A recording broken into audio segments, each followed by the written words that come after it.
자, 아까 우리가 물리변화, 화학변화 이야기를 할 때 벌써 이야기를 했죠. 뭐였다?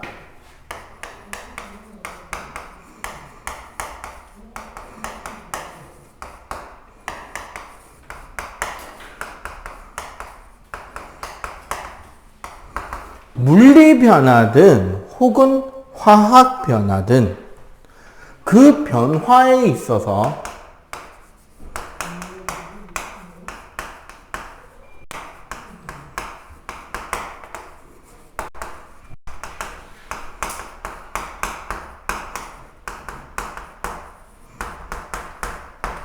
원소의 종류나 그 구성하고 있는 원자의 개수는 화학 반응이 일어나든 물리 변화가 일어나든 변한다, 변하지 않는다? 변하지 않는다라고 하고, 요 내용을 우리는 질량 보존 법칙이라고 이야기를 합니다.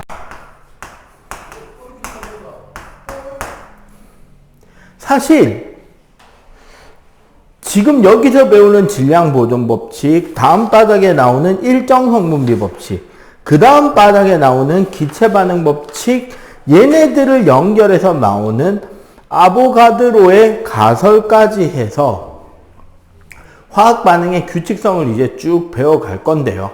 오늘 다 배우진 않을 거예요. 이 질량 보존의 법칙, 일정 성분비의 법칙까지를 이야기하면서 그 이후에 나온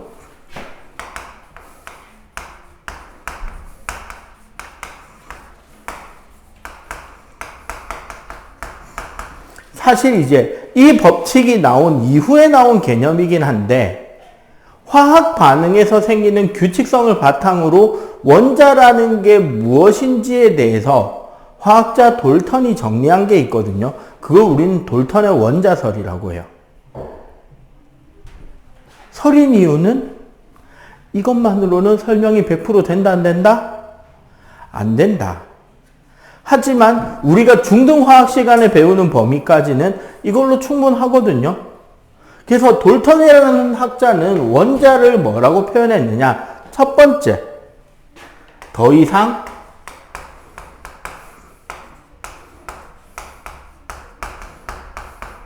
쪼갤 수 없는 입자다.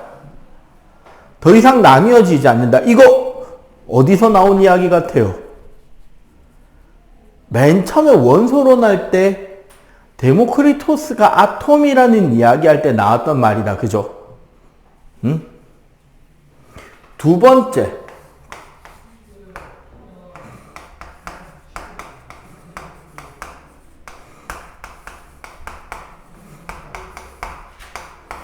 같은 종류인 원자는 그 성질이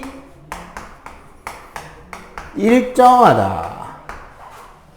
여기서 말하는 성질은 크기나 무게나 이런 것들, 색깔이나 각종 성질들이 일정하다. 세 번째, 반응 시 화학 반응이 일어나는 동안 원자는 생성되거나 없던 원자가 생기거나 소멸되거나 있던 원자가 갑자기 사라지거나 혹은 변환, A라는 원자가 B라는 원자로 갑자기 뿅 하고 바뀌거나 하지 않는다. 그리고 네 번째, 화학 반응 시 원자는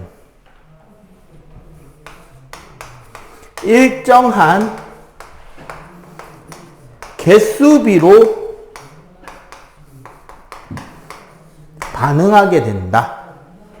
자, 요게 돌턴의 원자설인데, 지금 우리가 이야기하는 질량 보존의 법칙은 결국 3법칙입니다. 화학 반응이 일어나도 원자가 없어지거나 없던 원자가 새로 뿅 나타나거나 A라는 원자가 B라는 원자로 싹 바뀌거나 하지 않는다. 즉 원자의 종류와 개수가 그대로 유지가 된다는 이야기지. 그죠? 그래서 질량 보존의 법칙이 성립을 한다라고 했는데, 이 이전까지 이 법칙이 발견될 때까지만 해도 되게 재미있는, 그 당시 과학 이론으로서는 이렇게밖에 설명할 수 없던 되게 재미있는 개념이 하나 있어요. 이건 그냥 참고로 알아두면 좋을 것 같아요.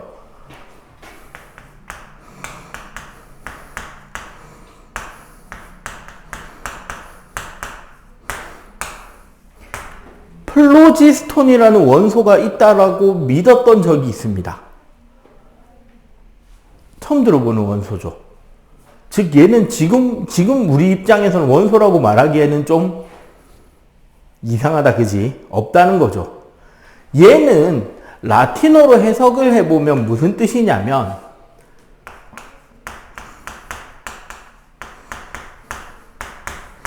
탈물질 혹은 타는 것이라는 뜻을 가진 단어예요. 무슨 소리냐? 통나무 있죠, 통나무. 장작. 나무를 태우면 뭐가 남죠? 재가 남죠. 그러면 태우기 전에 나무와 태우고 남은 재를 비교하면 뭐가 더 무거워? 태우기 전에 나무가 훨씬 무겁습니다. 태우고 남은 재는 가벼워요. 흙 같은 것만 태워봐도 그렇게 됩니다.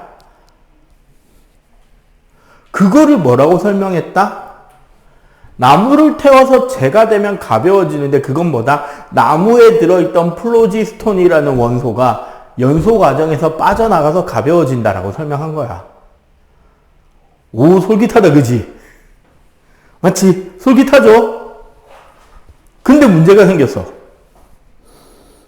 저 교수님, 제가 지난주에 마그네슘 조각을 태웠는데 마그네슘 조각은 더 무거워졌습니다. 그러면 마그네슘 조각이 타는 것은 플로지스톤하고 관계가 없는 것입니까? 교수 입장에서 갑자기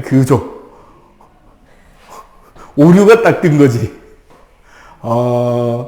그것은 그러니까 금속에는 마이너스 플로지스톤이 있는 거야.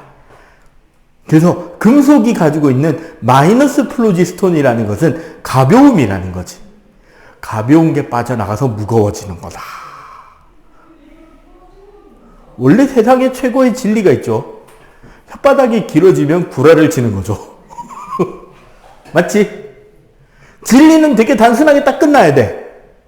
근데 말이 뭔가 막 조건이 붙고 질질 늘어난다. 이건 지금 구라를 치고 있는 거다라고 이야기를 하시면 돼요.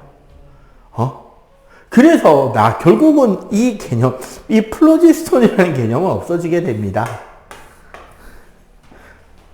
그런데 이렇게 화학 반응 전후에 우리가 생각할 때 질량이 바뀌는 경우가 있다는 거지. 극단적인 예를 가르쳐 드릴까요? 여러분들 손난로 있죠, 손난로. 겨울철에 철가루 들어가지고 흔들어가지고 주머니 속에 넣어놓으면 따뜻해지는 손난로. 그거 봉투를 뜯고 처음 꺼냈을 때랑 열 날만큼 다 나고 더 이상 열 안 나고 식었을 때랑 언제가 더 무겁게? 식었을 때가 더 무거워집니다. 그거 어떻게 설명할래?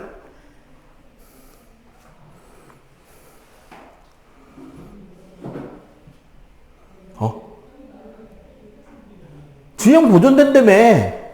화학 반응이 일어나도 질량 그대로라며. 근데 무거워졌잖아. 어떻게 설명할 거야? 그지? 에 대해서, 이런 거에 대해서 우리가 해결할 방안을 사실 옛날에 배워놓은 게 하나가 있어요. 뭐냐면,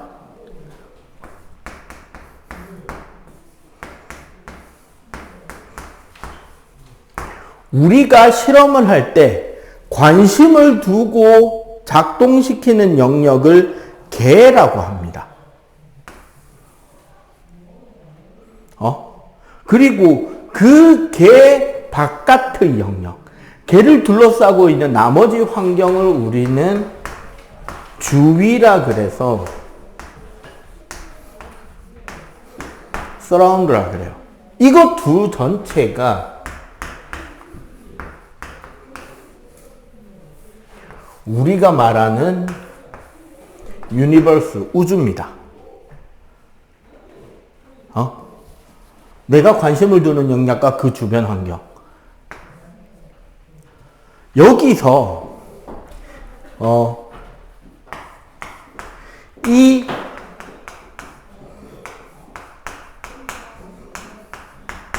개를 구별하는 종류가 세 가지가 있어요. 이 개의 종류가 세 가지의 개가 있다고.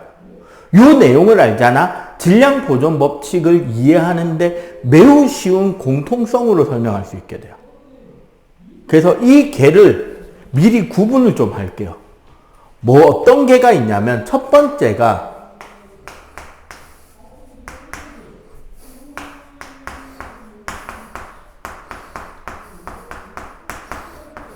오픈 시스템, 열린 개. 열린 개라는 것은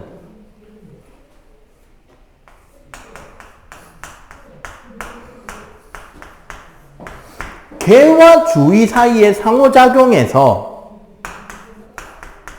물질의 이동과 에너지의 이동이 두 가지의 이동이 있는데 열린 개는 물질 이동도 일어나고 에너지 이동도 일어나는 개를 열린 개라고 합니다.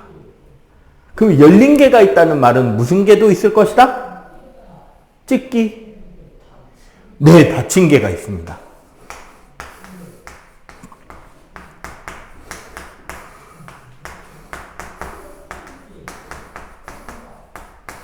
닫힌 개가 있는데 닫힌 개는 어떠냐면 에너지 이동은 가능한데 물질 이동이 안 되는 개예요. 그렇다면 하나 더 있을 것 같죠?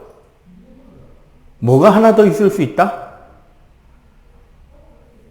물질 이동도 없고 에너지 이동도 없는 개를 상상할 수 있죠. 이걸 우리는 뭐라 그러냐면 세 번째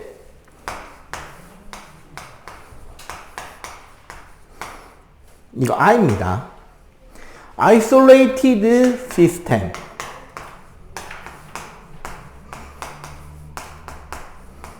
고립계라는 개가 있어요.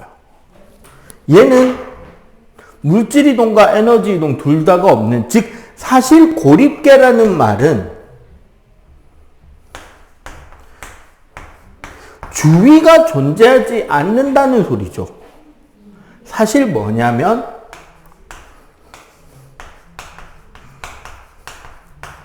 우주 전체만 고립계라고 봐야 됩니다.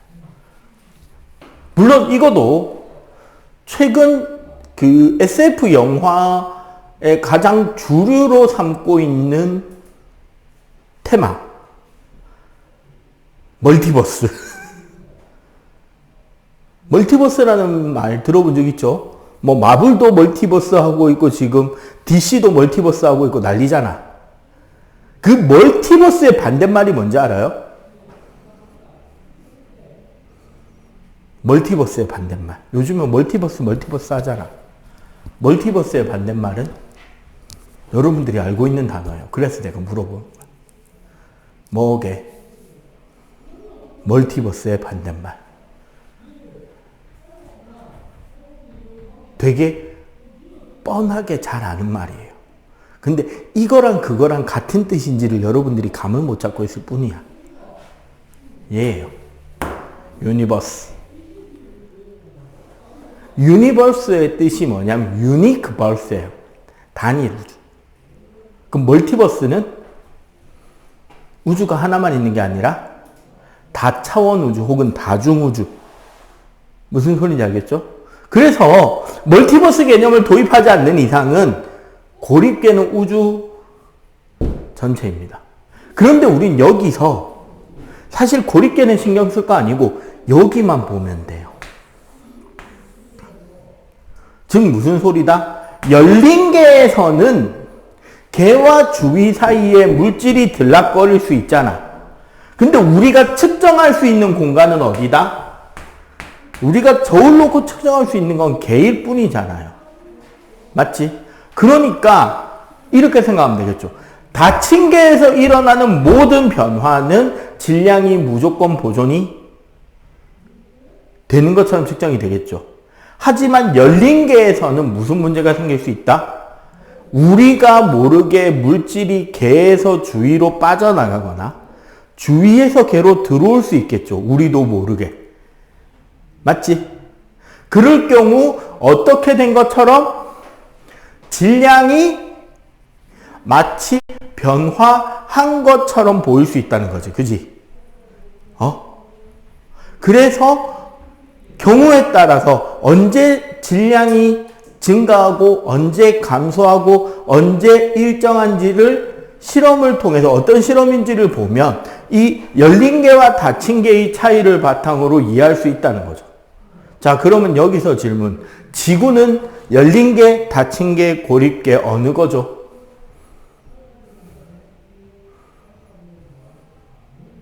우리가 살고 있는 이 지구는 열린 개다, 닫힌 개다, 고립 개다. 일단 고립 개는 아니겠죠, 적어도. 그럼 열린 개다, 닫힌 개다?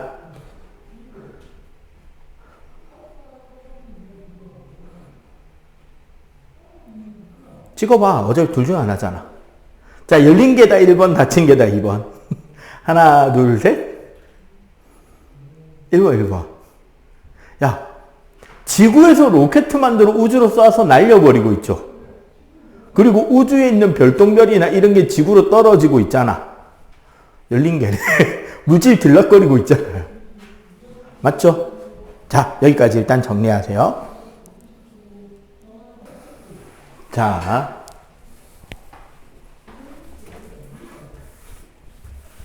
사실 아까 우리 모르게 물질이 들락거린다 그랬잖아요. 어디? 개와 주위 사이에.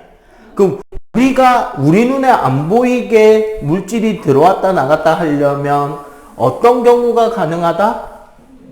열린 개에서 기체면 들락거리는 게 안 보이겠죠. 맞지? 그래서 아까 우리 뭘 배웠다? 화학 반응식을 쓰면 거기에 있는 물질이 무슨 상태의 물질인지도 알 수 있다 그랬죠. 물질을 보면 그게 반응물과 생성물이 뭔지 알 수 있다 그랬잖아. 그래서 특히 뭘 잘 봐야 된다? 기체가 있는지를 잘 봐야 된다. 어디에? 반응물과 생성물에. 정리할게요.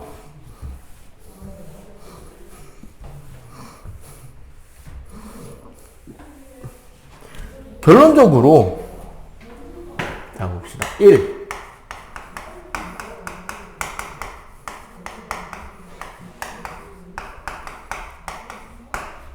앙금 생성 반응. 앙금 생성 반응이란 대표적인 복대립 반응의 하나고요. 그래서 화학 반응 형태가 어떻게 일어나냐면 AB라는 수용액, CD라는 수용액이 반응해서 AD라는 고체 앙금이 가라앉고 CB라는 수용액이 생깁니다. 근데 여기 봐봐. 이 반응은 수용액, 고체죠. 맞지? 즉 얘는 어떻다? 간단하게 질량 보존의 입장에서만 보자면 반응물과 생성물 모두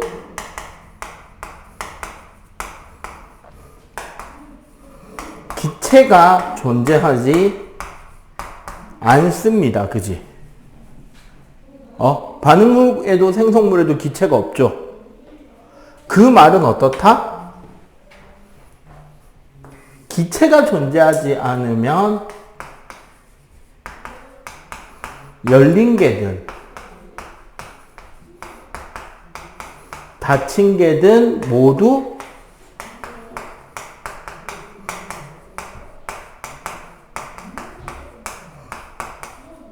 질량 보존 법칙이 성립이 됩니다. 오케이? 가장 대표적인 반응 예시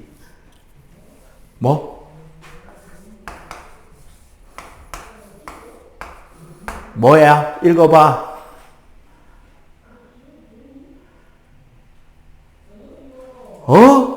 읽어봐. 뭐예요? AgNO3.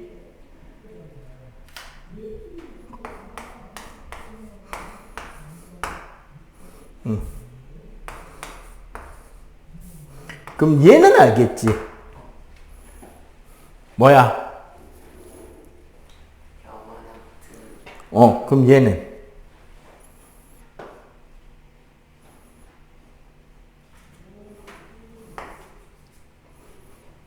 질산은 NO3 이온이 NO3-가 질산이온 Ag가 은입니다. 질산은 이렇게 반응시키면 AgCl이 흰색 앙금으로 가라앉고 NaNO3가 반응을 하게 돼요. 얘네들 실제로는 얘도 수용액, 얘도 수용액, 얘도 수용액이 됩니다. 물론 실제로 반응하는 알짜 이온 반응식은 Ag 플러스랑 Cl 마이너스가 반응해서 AgCl 앙금이 생기는 거고,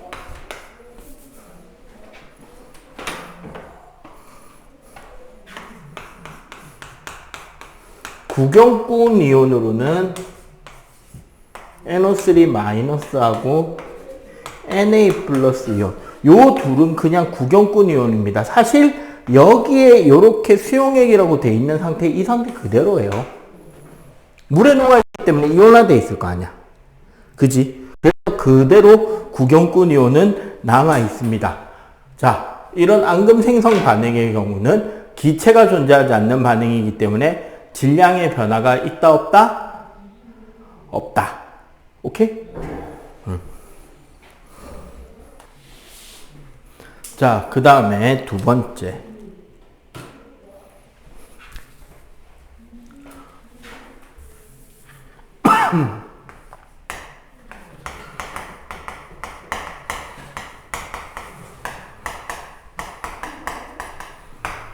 기체 생성 반응.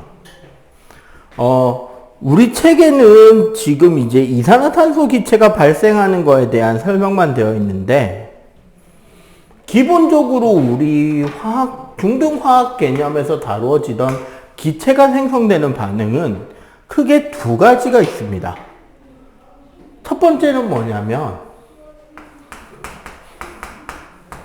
금속이 산과 반응해서 수소기체가 나오는 경우가 있고요. 하나 더는, 두 번째는 탄산염. 탄산염이라는 말 자체가 바로 뭐냐면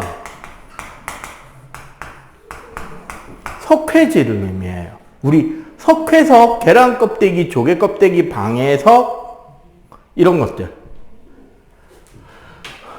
여기에 산을 반응시킬 때는 이산화탄소 기체가 올라오게 됩니다. 화학식으로 적어봐도, 자, 이 경우는 뭐다? 자, 화학식으로 적어보면 첫 번째 거가 아연이라는 금속입니다. 참고로 1번에서 구리, 수은, 은, 백금, 금 5가지 금속은 안 돼요.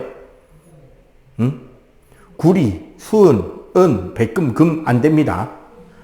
아연이라는 금속을 충분한 염산과 반응시키면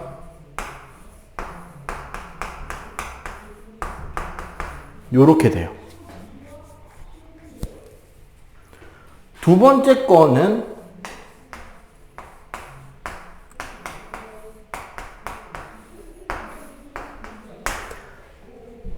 CaCO3, 탄산칼슘. 우리 분필도 탄산칼슘이고요. 조개껍질, 석회석 전부 다 탄산칼슘이에요.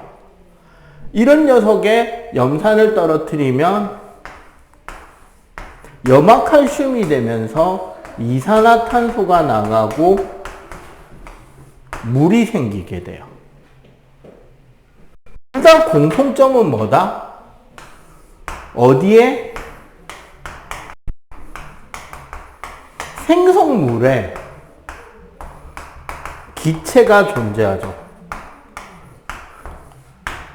맞지? 이럴 경우는 어떻게 되느냐?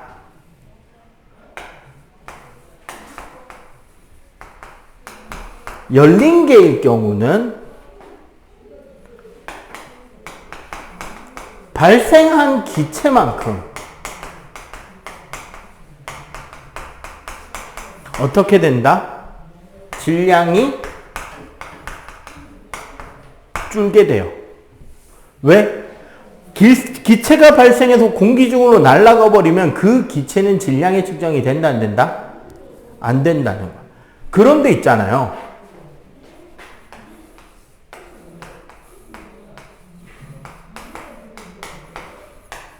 닫힌 게, 예를 들어서 이 실험 장치를 커다란 통에 담아놓고 밀폐 용기에 담아놓고 용기 안에서 실험을 하잖아요. 그럼 발생한 기체조차 어디에 존재해? 통 안에 그대로 들어있지. 그 원소가 통 밖으로 날아갔어?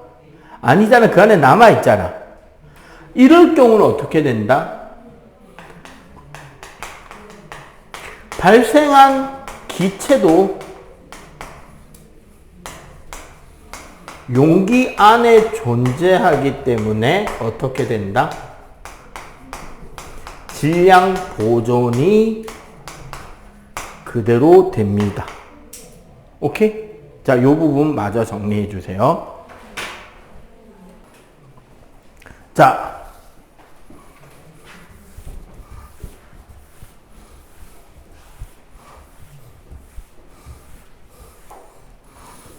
여기 봅시다. 사실은 연소 반응 또한 기체가 발생하는 반응이잖아. 그런데 연소 반응을 따로 뺀 이유가 있어요. 바로 뭐냐면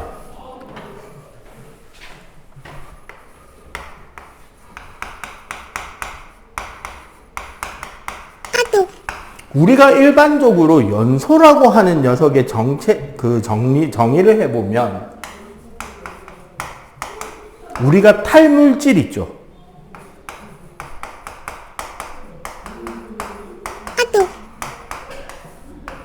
산소와 격렬한 반응을 하는 겁니다.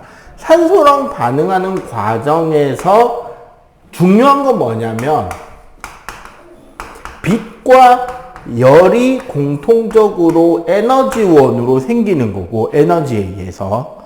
자, 여기서 어떤 특징이 나오느냐 이겁니다. 이 탈물질인 연료에 탄소가 있을 경우는 얘가 산소랑 결합하면서 생성물에서 이산화탄소가 만들어지고요. 탈물질에 수소 원소가 존재할 경우는 얘가 산소랑 결합하는 과정에서 생성물에 뭐가 나온다? 물이 만들어진다는 거야. 문제는 이 둘 다 열에 의해서 고온의 상태로 나올 거 아니야. 결국은 이산화탄소도 물도 둘 다 기체 상태로 빠져나간다는 거죠. 여기에, 즉 얘는 반응물에도 기체가, 얘는 연소 반응은 반응물에도 기체가, 생성물에도 기체가 존재한다는 겁니다. 정확하게는 생성물에는 기체가 존재할 수도 있다는 거죠. 맞지? 그래서 우리는 여기 이렇게 탈물질에 탄소나 수소가 포함되어 있는 물질들을 보통 뭐라고 부르냐면 유기물이라고 합니다. 그 말은 뭐다? 탄소나 수소가 없는 탈물질일 경우 우리는 무기물 혹은 무기물의 연소, 대표적으로 금속의 연소라고 이야기를 하는 거예요. 그러면 유기물의 연소와 금속의 연소는 당연히 어떨 것이다? 다르겠지. 그죠? 자, 첫 번째.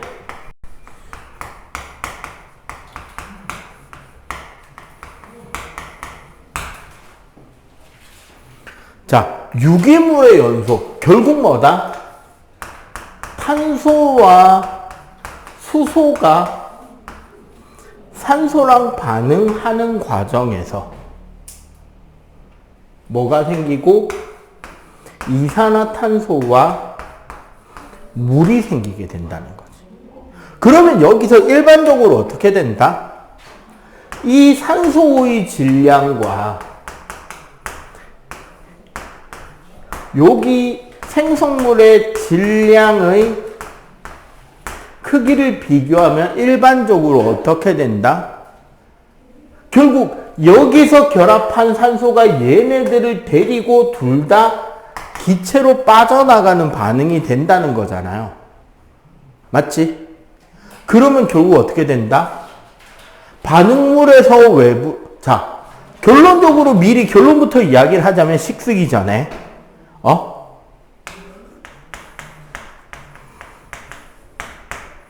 얘를 열린 계에서 반응을 시키면 외부에서 유입된 산소의 질량보다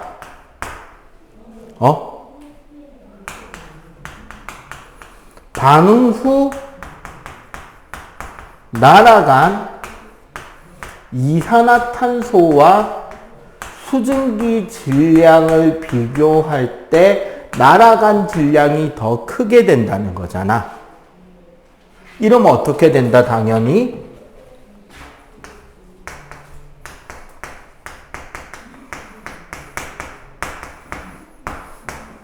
반응 후에 질량이 줄어들겠죠. 맞지? 밖에서 들어온 산소가 안에 있는 탄소나 수소를 안고 날아가 버리니까 아까 우리 플로지스톤 이야기 나온 그게 이게 되는 거야. 실제 플로지스톤이 빠져나간 게 아니라 반응물, 탈물질에 있었던 탄소나 수소가 산소와 결합해서 이산화탄소와 물로 날아간 거잖아. 그러니까 빠져나간 탄소나 수소 질량만큼 결론적으로 뭐가 된다? 빠져나간 탄소와 수소 질량만큼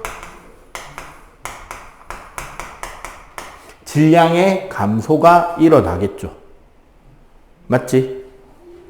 하지만 어디라면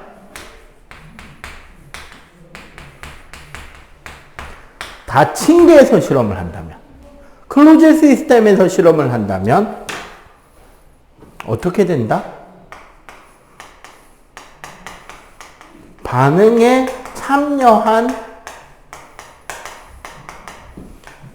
산소도 새롭게 생성된 이산화탄소나 물도 어디에 있었던 원소들이 그대로 남아있다?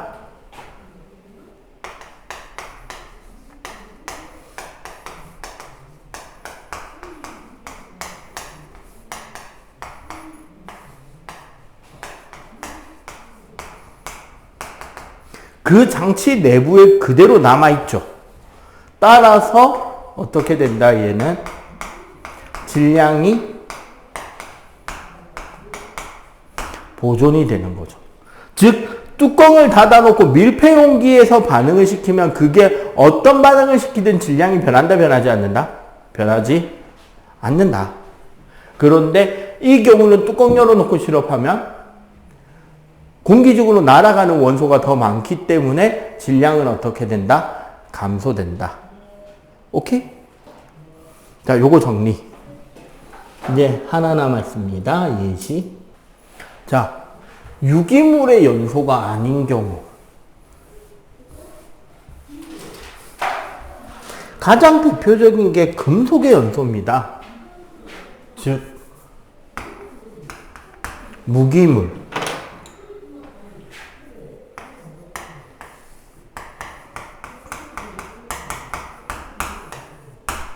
가장 대표적인 게 금속의 연소예요.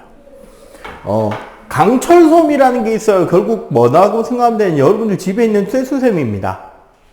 그리고 굳이 연소가 아니더라도 여러분들 손난로 있잖아. 손난로 핫팩. 그거 같은 경우는 안에 초석이라 해가지고 반응을 촉진시켜 줄 수 있는 촉매가루가 섞여 있어서 철과 산소가 화학 결합을 하게 됩니다. 그 과정에서 열이 나요. 그걸 가지고 따뜻하게 하는 건데, 결국 뭐냐면 금속이 공기 중의 산소와 결합하면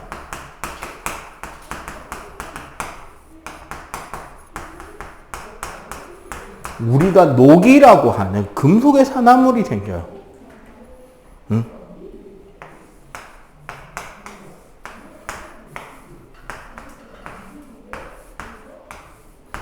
가장 대표적인 게 이거겠죠. 구리선을 가스토치에 달구게 되면 고체의 구리가 반응물인 기체와 만나면 검은색인 산화구리 고체가 돼버립니다. 즉 여기서 기체인 성분은 어디에만 존재한다? 반응물에만 존재하죠. 그렇기 때문에 이 경우 만약에 어떻게 열린 개라면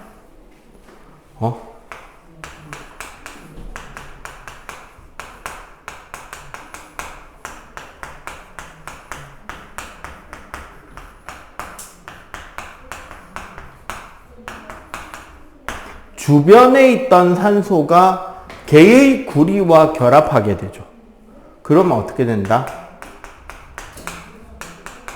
결합한 산소 질량만큼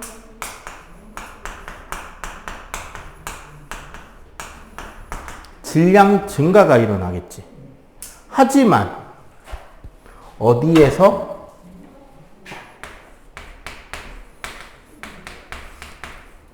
자, 닫힌 개에서 만약에 이 실험을 한다면 어떻게 되죠?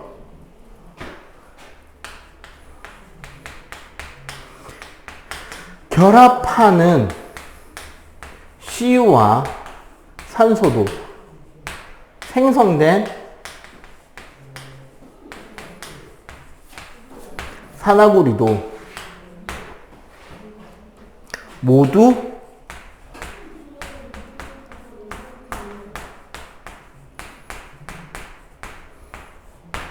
개라고 하는 그 밀폐 실험 장치 속에 존재하고 있죠. 맞지? 그러면 당연히 어떻게 된다? 질량이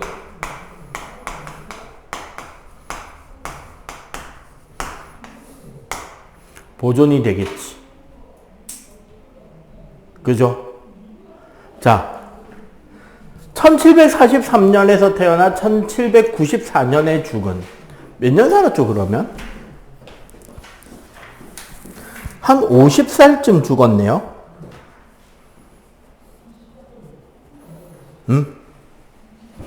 라부아지에 같은 경우는 좀 안타깝게 죽음을 맞이합니다. 저 시기가 역사적으로 되게 재미있었던 시기죠. 프랑스 대혁명기예요. 라부아지에 같은 경우 과학자 이외에도 역사적으로 어떤 사람이었냐면 프랑스 세무 공무원이었어요. 그러니까 프랑스 시민들의 세금을 계산해서, 소득을 계산해서, 세금을 계산해서 세금을 물리고 세금을 걷어들이고 그걸 하는 담당 국가 공무원이었다고. 나름 귀족 쪽이었고. 프랑스 혁명이 왜 터지는지 알아요? 여러분들 내년 되면 배웁니다, 학교에서. 프랑스에는 삼부회라고 하는 현대의, 그러니까 그 당시 왕정시대에도 현재의 국회 비슷한 삼부회라는 회의 시스템이 있었어요. 뭐냐면 귀족들의 대표가 나오고 성직자들의 대표가 나오고 시민들의 대표가 나와서 국가의 아주 중요한 일에 대해서 의논하고 결정하고 그거를 왕의 허락을 최종적으로 구해서 나라를 운영하는 시스템이었다고. 지금 들어보면 되게 좋은 시스템 같죠? 절대 왕정의 시대에 귀족 대표와 성직자 대표와 일반 시민 대표가 평등하게 대화를 나눈다. 과연 평등했을까요? 아니, 대화는 평등했어요. 표결이 평등하지 않아서 문제지. 왜냐면 예를 들어 이런 일인 거야. 그 당시 프랑스는 세금을 시민만 냈어요. 소득에 대한 세금을 시민만 냈다고. 귀족은 원래 세금 걷는 사람이잖아. 맞지? 왕이 허락해준 자기 영지에 세금 걷는 사람들이 귀족이잖아. 성직자는 신성한 일하는 사람들이니까 하나님한테 헌금하는 거지 세금 같은 건 내는 건 아니라고. 그럼 누구만 세금을 낸다? 시민만 내겠죠. 그러니까 시민들이 왜 우리만 세금 내냐? 우리보다 부자인 귀족들도 안 내는데 라고 의견을 제시할 거 아니야. 세금 다 내자. 자, 그래서 세금을 더 모든 계급하고 상관없이 신분과 계급, 직업에 상관없이 모두 다 세금을 내자는 의견이 나왔으니까 투표를 합시다. 귀족은 찬성할까요? 반대할까요? 반대하겠죠. 성직자는 찬성할까요? 반대할까요? 반대하겠죠. 시민들은 찬성할까요? 반대할까요? 찬성. 자, 투표를 하면 누가 이기죠? 반대.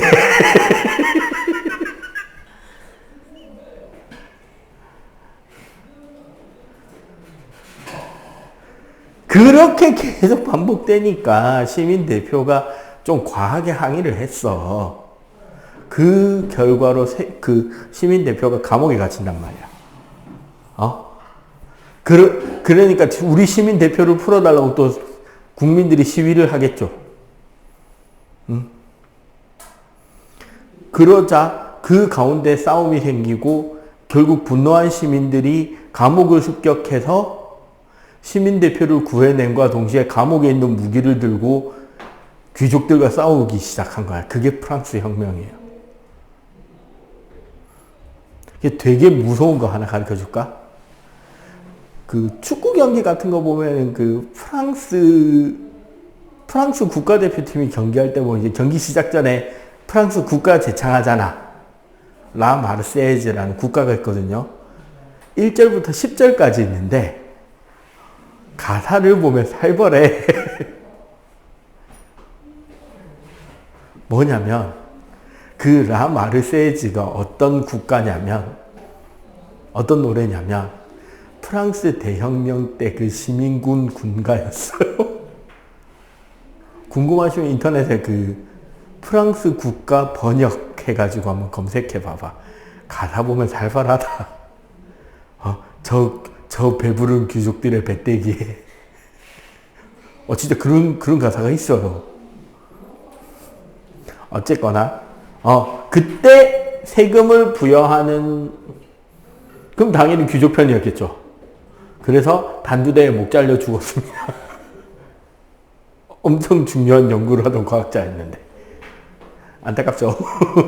댕강. 단두대 뭔지 알죠? 이렇게 묶어놓고 줄을 딱 끊으면 칼날이 뚝 떨어. 댕강. 그랬습니다. 자, 요게 질량 보존의 법칙입니다. 오늘 수업 진도는 여기까지고 남은 시간 동안 뭐 하시냐면 자, 미리 과제 알려드릴게요. 20쪽, 21쪽, 22쪽, 23쪽 그 다음에 넘어가서 개념 확인 문제 질량 보존 법칙이니까 9번까지입니다. 개념 확인 문제 9번까지. 실력 강화 문제는 3번까지. 그렇게 풀어오시면 되겠고, 서술형 문제는 2번까지 풀어오시면 됩니다. 지금 뭐 하시냐면, 찍어주는 걸 지금 하세요.